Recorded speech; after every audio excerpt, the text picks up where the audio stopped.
Қайырлы күн қыздар, сіздермен бірге бар болған 5 минутта дайын болатын өте дәмді ерекше жент дайындаймыз. Міндетті түрде осы рецептпен жасап көріңіздер, сіздерге 100% ұнайтынына кепілдік беремін.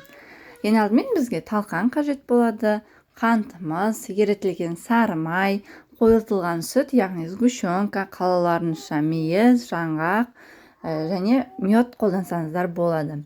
Ең алдымен біз жентімізге қантымызды қосып, бір араластырып аламыз. Мен жентке қант пен сары майды өте көп қоспауға тырысамын, себебі өте майлы, жүрекке тиіп кететіндей болады. Сондықтан азырақ қосамын. Сары майымызды қосып бір араластырып аламыз. Қолмен араластырып алсаңыздар, тіпті ыңғайлы болады.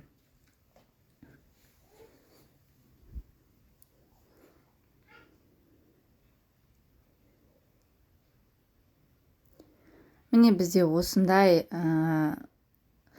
масса болды, қолға жабыспайтындай, бір-біріне жабыспайтындай. Енді осының үстіне керегінше сгущенка қосамыз. Егер сгущенка аз болып қалса, үстіне тағы қосып жіберуге болады. Бір банканың жартысындай кетеді осы біздің 500 грамм талқанымызға.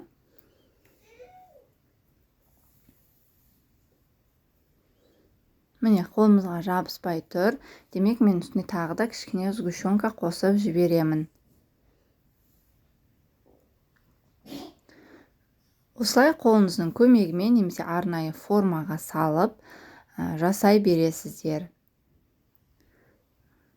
Бір сағаттай уақытқа қалдырсаңыздар, өздері қатып үгітілмейтіндей болып қалады. Міне осындай болды. Немесе дөңгелетіп жасасаңыздар да жақсы. Мен жартысын солай жасадым, жартысына мейіз қостым.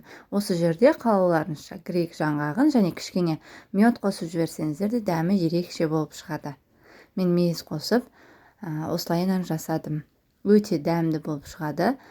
Міндетті түрде жасап көріңіздер. Сіздерге 100% ұнайтынына кепілдік беремін. Видеом ұнаса, астына комментарий қалдырып, лайк басып, каналыма тіркеліп кетуді ұмытпаңыздар.